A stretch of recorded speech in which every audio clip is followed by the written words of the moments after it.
He's here. He's here.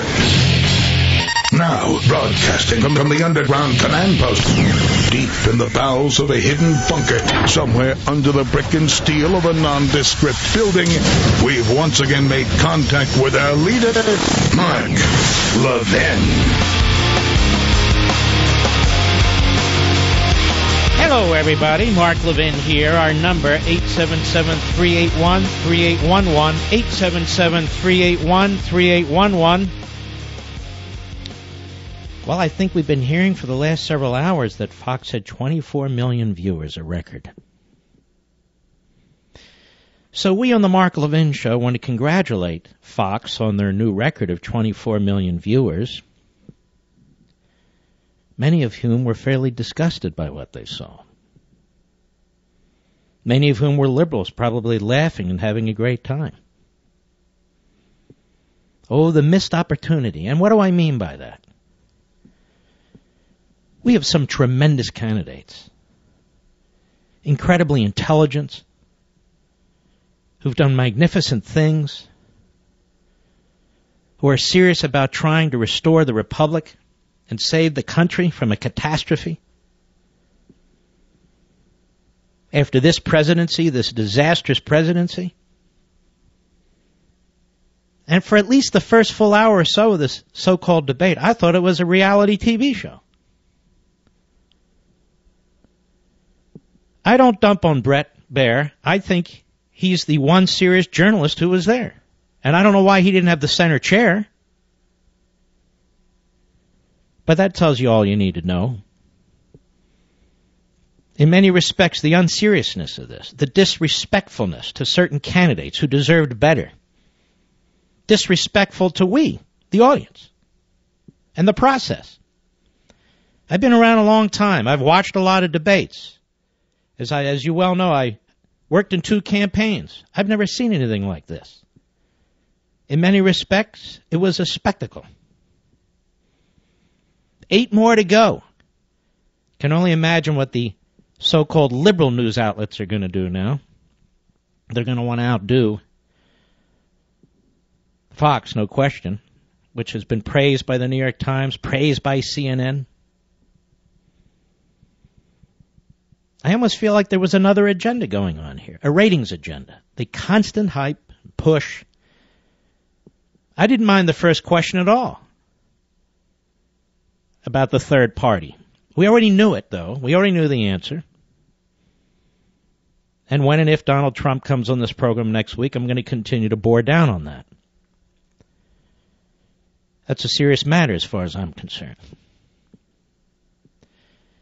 But that aside, the 5 p.m. debate was actually very professional, very thoughtful, and very useful.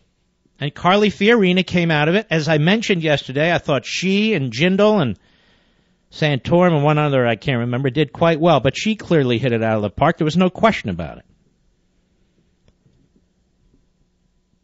But when you have 2 hours and 10 candidates, and a third of the time is spent by the moderators, over a half hour, that means the candidates get 6 or 7 minutes if they're lucky. We're not there to watch the moderators.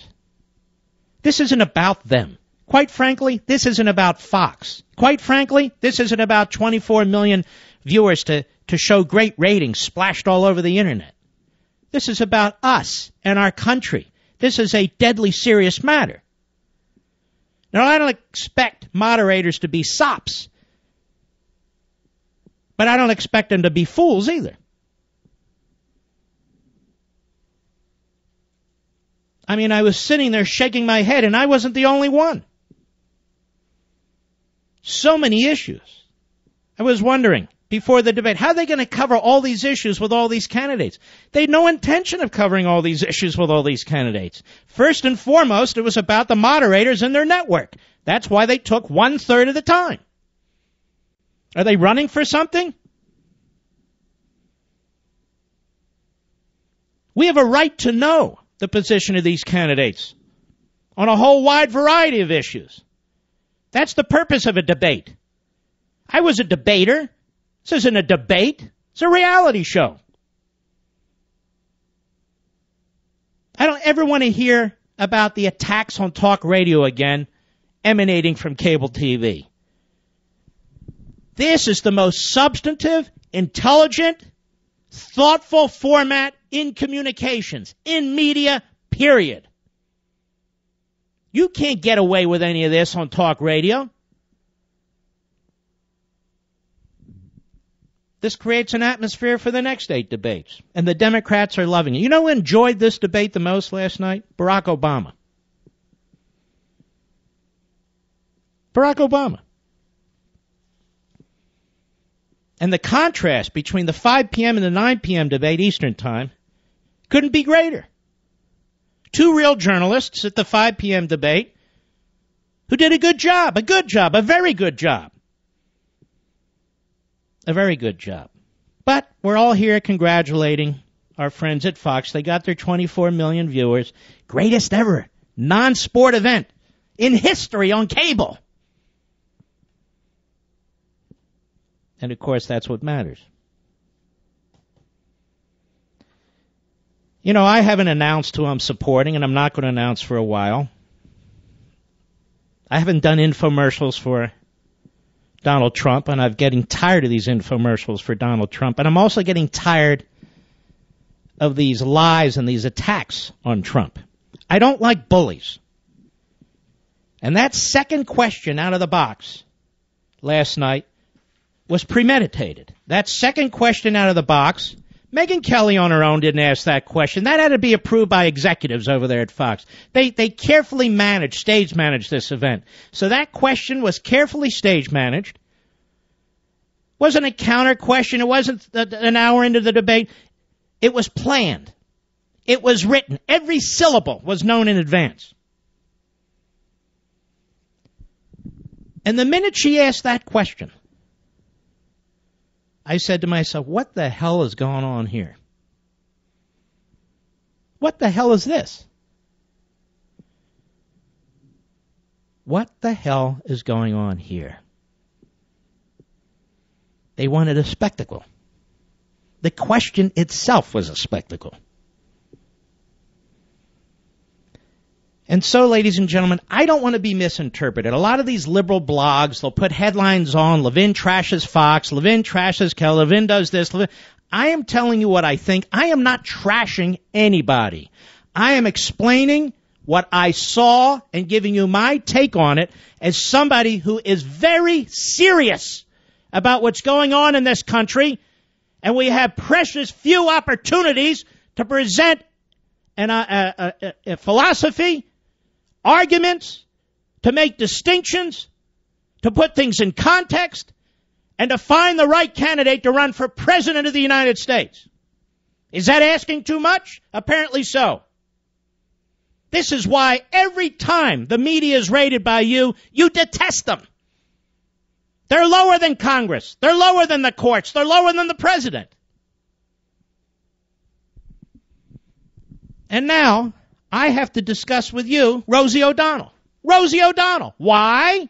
Because the second question during the debate with 24 million viewers, a record in all of history, was a reality TV question. Well, Mark, Trump's got to answer these questions. I'm not even defending Trump. I'm defending the truth.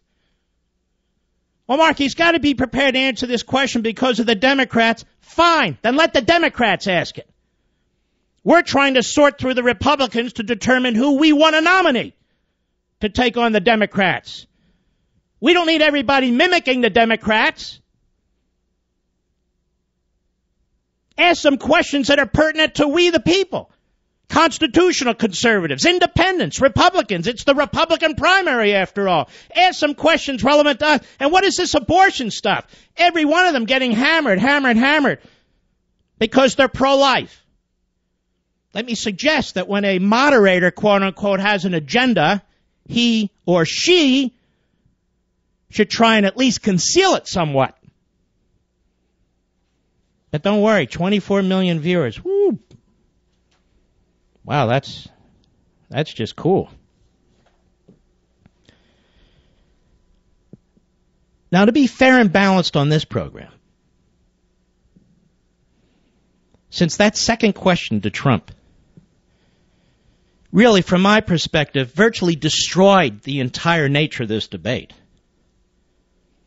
and turned it in so much reality TV. The first hour was just disastrous from my point of perspective anyway. Many of you may disagree. What was it that Rosie O'Donnell did or said? And why didn't the moderator present that information or put it in some form of context when she asked the question? All we heard are cherry-picked nasty words. Don't get me wrong, words I wouldn't use to describe a woman, but still, cherry-pick these words. We didn't know the context. Most of us don't watch The View. We don't know what the hell's going on. But we know Trump said these words about a woman or women. Well, what happened? Which is the longer cut, Mr. Producer? You have that there? Go ahead and start. I want you to listen. I don't want to take this show, my show there, but we have to. Go ahead. Donald Trump is in the news again because because his show, The Apprentice, is starting again in January. Oh, yeah. He held a big press conference to see if he was going to allow Miss USA, such a prestigious title, to regain and retain. Miss America is the prestige. Miss USA is a different thing. Representing America in a bathing suit. Yes, it's basically a model competition. Let's be realistic, okay? What about peace in the world? They always want peace in the world. They have one question in Miss USA. Now let's stop. So I'm sure the moderator who was so offended by what Trump said is offended by the mocking of other women by the leftist kooks on The View. Mocking women, mocking them. Go ahead. And end world hunger. And then I'd like to go to Studio 54 and do some crack. But apparently, this young girl, Tara Conner, how old is she? 21. She went out and she was partying. She's from Kentucky. She's so cute. She went to New York and she was hanging out at all the parties, doing what Paris and Lindsay do, dancing, whatever. And so he held a press conference to announce whether or not she was going to retain her crown. Yeah. And then she started to cry. She did. So I just want to thank Donald is giving me a second chance. And that's brilliant. And there he is, hair looping, going, everyone deserves a second chance. He's mocking him. I'm going to give her a second chance. Her hair is perfect for that. Your hair is perfect for that. Listen, he annoys me on a multitude of levels. He's the moral authority. Left the first wife, had an affair. Left the second wife, had an affair. There she is, attacking him, his family, his wives, his kids. Go ahead. Moral compass for 20-year-olds in America. Donald, sit and spin, my friend. I don't enjoy him. No.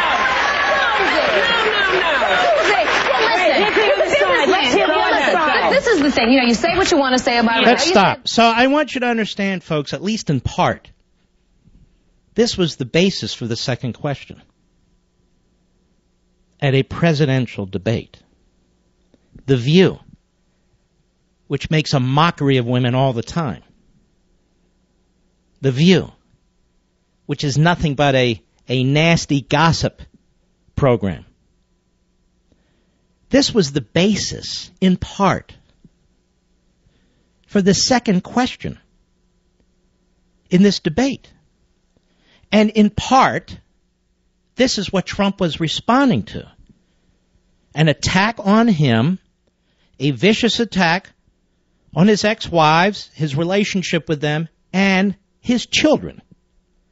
And she mocked him, and she flipped her hair over and did an imitation of him. Fine. And he responded. He may not have responded in a way that you and I would have responded, but he responded. He defended himself, and he defended his family, and he called her names.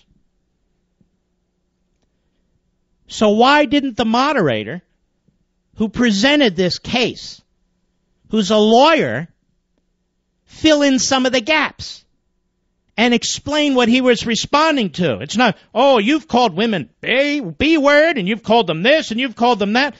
That is bad. I get it. But is that what he does? He walks around calling women names? Actually, that's not what he does. The question was utterly unfair and non-factual because it was out of context. And what about this, a woman on her knees? You've said that this woman would look good on her knees. Well, that woman has responded. The woman he told that to. And when we come back, I want you to hear what she says. And it's very unfortunate that I have to waste valuable time dealing with this, but if I don't do it, nobody else will. I'll be right back. Mark Levin.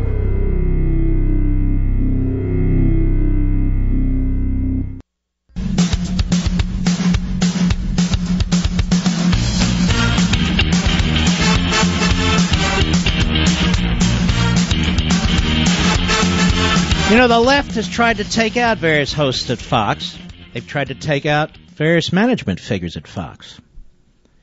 And I and you rallied to their defense. And yet yesterday, it was clear that there was an abandonment of principle and focus, which is why you have the New York Times and CNN praising a news outlet that they detest. They appreciated what was done during that debate. Again, I accept Bret Baier, who is a real journalist, and I believe his first question was a thoroughly legitimate question. But the second question set the stage. We have 10 candidates, all serious individuals. They averaged about 6 minutes in a 2-hour debate. And the moderators took over a half hour. Each one of them, I guess, got over 10 minutes. I believe Miss Kelly probably got more. This isn't the moderator show. It's not the Megyn Kelly show. It's not the whatever show. The debate format exists for we the people. Not to drive up ratings, not to showcase hosts, not to target individual candidates. It exists for we the people. Nothing I'm saying should be provocative. Nothing I'm saying is a personal attack. What I'm saying is right. What I'm saying is the truth. More when I return.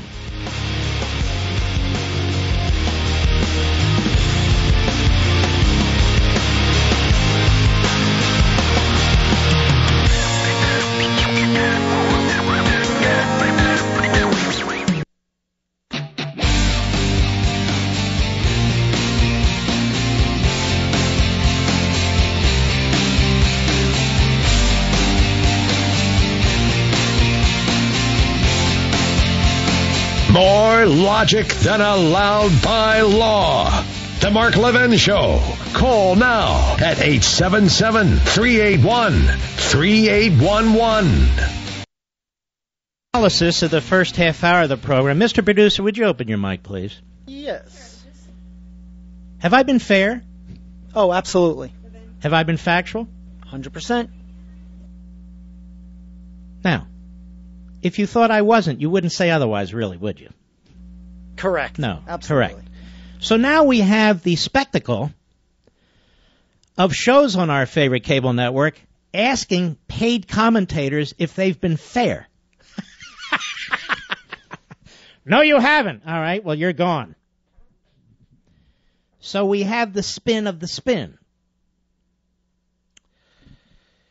Now, Trump was accused by the moderator asking the second question. And keep in mind, I haven't endorsed Trump. I doubt that I'm going to, as a matter of fact. But that has nothing to do with this. Nothing. In fact, let's go ahead and play it. Cut 7, Mr. Producer. Go. You've called women you don't like fat pigs, dogs, slobs, and disgusting animals. Now, let me stop right there. As an attorney, and she's one, and I'm one, exactly whom are you talking about? What is the source, and what's the context? No, those words are not acceptable, but I'm still asking. We want to know. I mean, at least he's not accused of rape. Oh, they tried that with Ivana Trump. Remember that, Mr. Producer? And she came out and said baloney. But Bill Clinton is accused officially, on the record, of rape. which was ignored by the media for months. Maybe he didn't use these words, but he used something else. Go ahead. Twitter account. Only Rosie O'Donnell. No, it wasn't. Your Twitter account. Thank you. For the record, it was well beyond Rosie O'Donnell. Yes, I'm sure it was. Your Twitter account has several disparaging comments about women's looks. You once told a contestant on Celebrity Apprentice it would be a pretty picture to see her on her knees. Stop. You once told a contestant on Celebrity Apprentice it would be a pretty picture to see her on her knees. She's reading this. So this was done with forethought. Every syllable was planned in advance. So the researchers did the research. This was approved, had to be, by management. You once told a contestant on Celebrity Apprentice it would be a pretty picture to see her on her knees. That's pretty grotesque, ladies and gentlemen. Go ahead, Mr. Producer. Does that sound to you like the temperament of a man we should elect as president? All right, let's stop right there.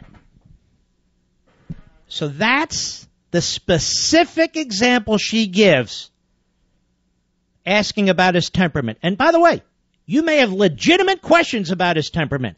I am drilling down on what took place. This isn't about, oh, you support him, you don't support him. I am disgusted with the lost opportunity here. That this would be the second question, setting the stage for the rest of the hour. This is our country. This is the Republican primary process. Our primary process. Not the news media. Not any news media. This isn't about hosts. It isn't about their ratings. It's about our country. Now, you want to know the facts about that? Because if I don't tell you the facts, you're not going to know the facts about that. And I've never met Mr. Trump. I've never played golf with Mr. Trump. I've never gone to any clubs with Mr. Trump. I've never had a meal with Mr. Trump. Nothing. Zero. I don't have a dog in this fight, except integrity. Donald Trump on the Morning Joe this morning, and I never play crap from that crap show, but I will now. Hat tip, right scoop, cut 24, go. I don't remember that on The Apprentice, and I don't know where they got some of these words, to be honest with you. In fact, I'm going to have somebody call up and find out where these words came from. Well, they found the words, and they were perfectly innocent. Donald Trump on season 6 of The Apprentice. Now, by the way, that means that our good friends at Fox went through The Apprentice, the various shows of The Apprentice, the season of The Apprentice, went back and looked at his Twitter and his Facebook, trying to dig, like opposition research, trying to dig stuff up. Here we, the people, we want to know their views on a whole host of issues. 10 candidates, 2 hours, let's get with it. This is what they did. They turned it into the National Enquirer. I say this with enormous regret. Cut 25, go. This is from The Apprentice. Brandy came in here, she got down on her knees and said, I passionately want to do this. I, at this point, am the team chooser, not the team leader yet. Excuse me, you dropped to your knees. Yes. And begged to do this. And I said, I'm looking around the room, and we had even LaToya, who sitting beside me, thought maybe Brandy was right. Must be a pretty picture you dropped to your John knees. and Dennis thought I should be. Omarosa said me. Some other people said you. A pretty picture to see her drop on her knees. That wasn't in a sexual context. The context was she dropped to her knees begging whomever it was to do a particular task or not do a particular task, which is the nature of The Apprentice, which I never really watched, but other people watched. So it is assumed that it's a sexual innuendo when the context suggests it's not.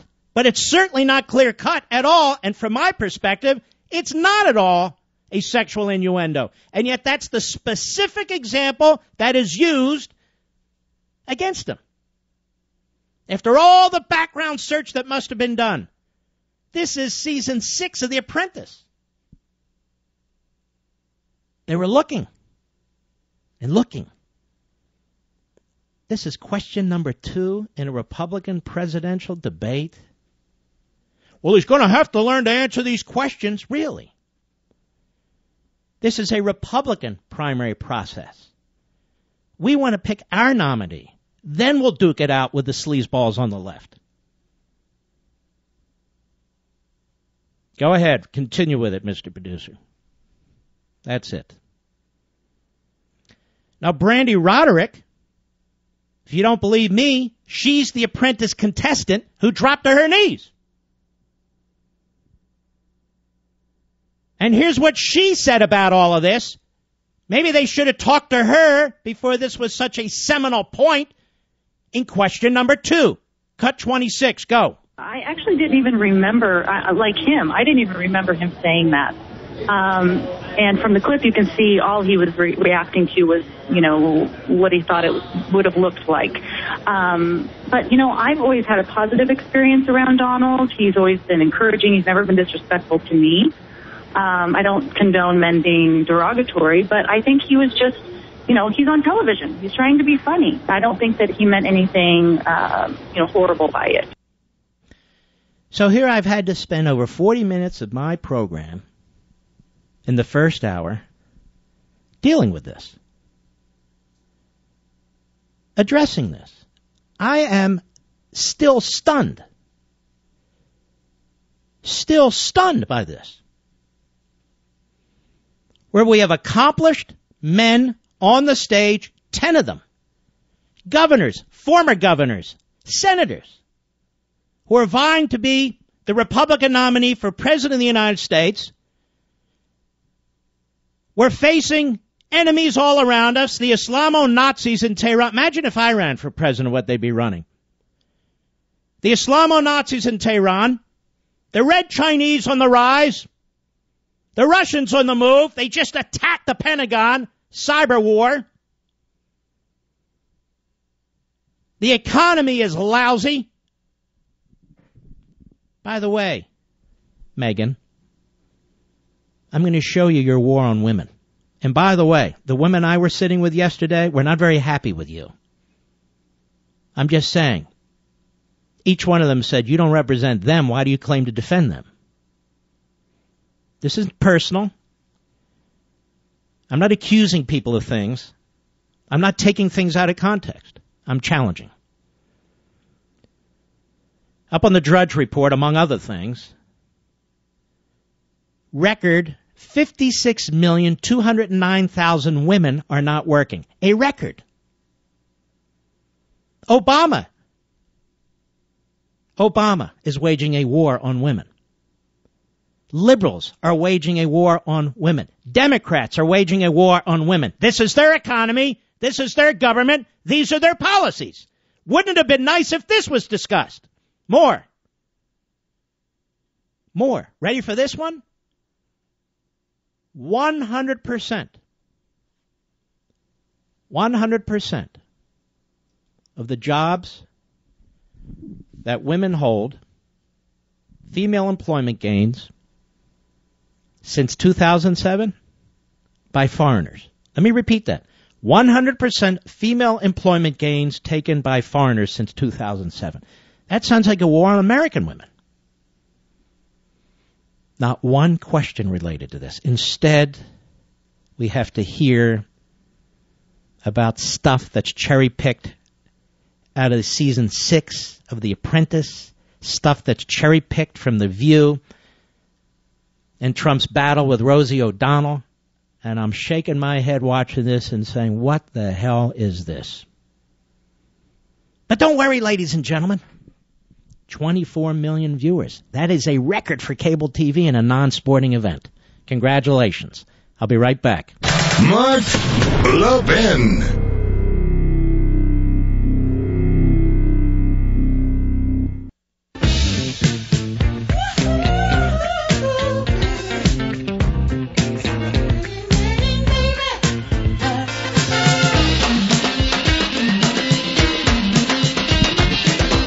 I know most of you are angry as hell. I know you are. You've been writing. You've been posting on my Facebook and Twitter accounts. I know you're furious. But you better get ready. It's going to get worse because this was the shot heard around the liberal media. And so now they're all going to try and outdo this. Democrats don't have to put up with this. Democrats don't put up with this. Barack Obama has never been questioned like this. We don't know what his grades were. We don't know how he got into college and law school. We don't know a damn thing about him. And yet we're going to hunt down our guys, their Twitter, their Facebook, and so forth and so on. Well, Mark, this is what the left does. I don't give a damn what the left does. We're not the left. Our goal is to destroy the left. Our goal is victory. Not to mimic the left. Not to be as loathsome as they are. It's a perfect opportunity to allow these guys to express themselves, get into the issues. We're losing our country, for God's sakes. Is it too much to expect a debate to be a debate? And not about The Apprentice and Rosie O'Donnell? I am so disappointed. I'm just telling you the truth. It is frustrating as hell.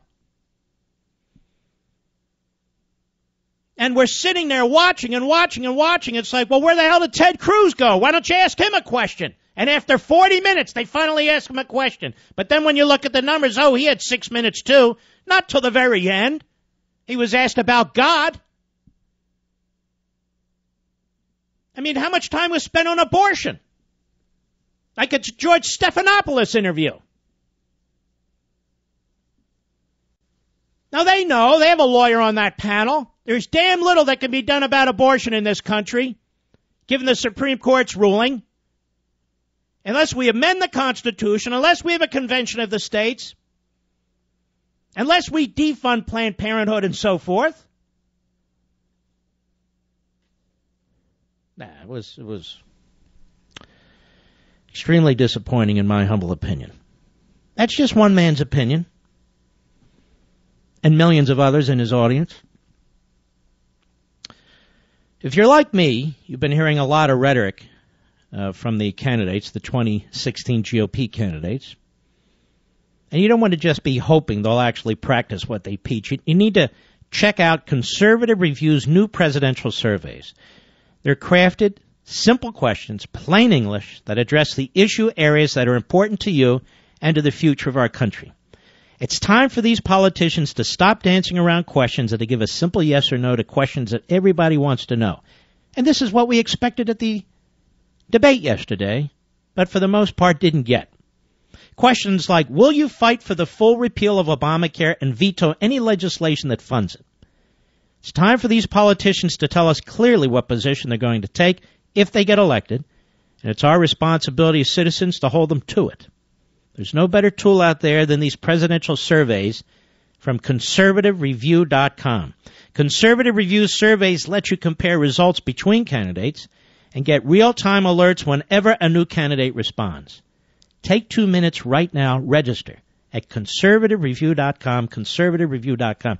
You know, people are working so hard to try and get you substantive information about the candidates, about issues. God knows I spent 12 months running plunder and deceit, weekend after weekend, night after night, gathering the most, I think, persuasive arguments I can to save this republic and the future generation. Can't we at least expect that in a debate format, I'm not talking about talking points and softballs, far from that, but can't we expect an intelligent debate, an intelligent discussion like they had at 5 p.m., at 9 p.m., rather than instigating a food fight, rather than throwing out gossip without context? It's an amazing thing. It's an amazing thing. All this talk about Trump. Why do they think their ratings went through the roof with 24 million viewers? What do they think? And you know, the opportunity there for these candidates to display their views, their differences, their experiences. I think in many respects was blown. It doesn't mean some of them didn't get through, but they had to fight through it. They had to fight through it. And let me tell you right now, I told you Rubio would do well. He's a good debater. I don't care if you support him or not. That's not what we're talking about. And he did well. Huckabee did well, although his Social Security answer, he sounded like a liberal. Social Security is going to collapse, and something has to be done about it, or it's done. Not for those of you who are on it, but the next group that moves into it. Ted Cruz really didn't have a lot of time in my view. Oh, well, he had 6 minutes. I thought he was one of the most mature on the dais. They're very excited about John Kasich because he gave an answer on same-sex marriage that liberals like. So they, that guy, he's great. And I told you before the debate, I think he and or Christie are their backup to Jeb Bush. Jeb Bush was a big bore. The guy has no passion. Who else? Ben Carson, I thought, was superb. Superb. He has a conversational manner. A non-political, non-practiced conversational manner that, to me, is very appealing. Scott Walker did a pretty good job. He held his own. Chris Christie, who I am no fan of, did a pretty good job. He held his own. Who's left? Rand Paul. Well, my suggestion to Rand is don't seem so anxious. You seemed way too anxious. Now, ladies and gentlemen, remember, there's 9 debates. This is the first inning in a 9-inning baseball game. It's early yet. And you know what? A week from now, none of this will be memorable. That's how bad this debate was. I'll be right back.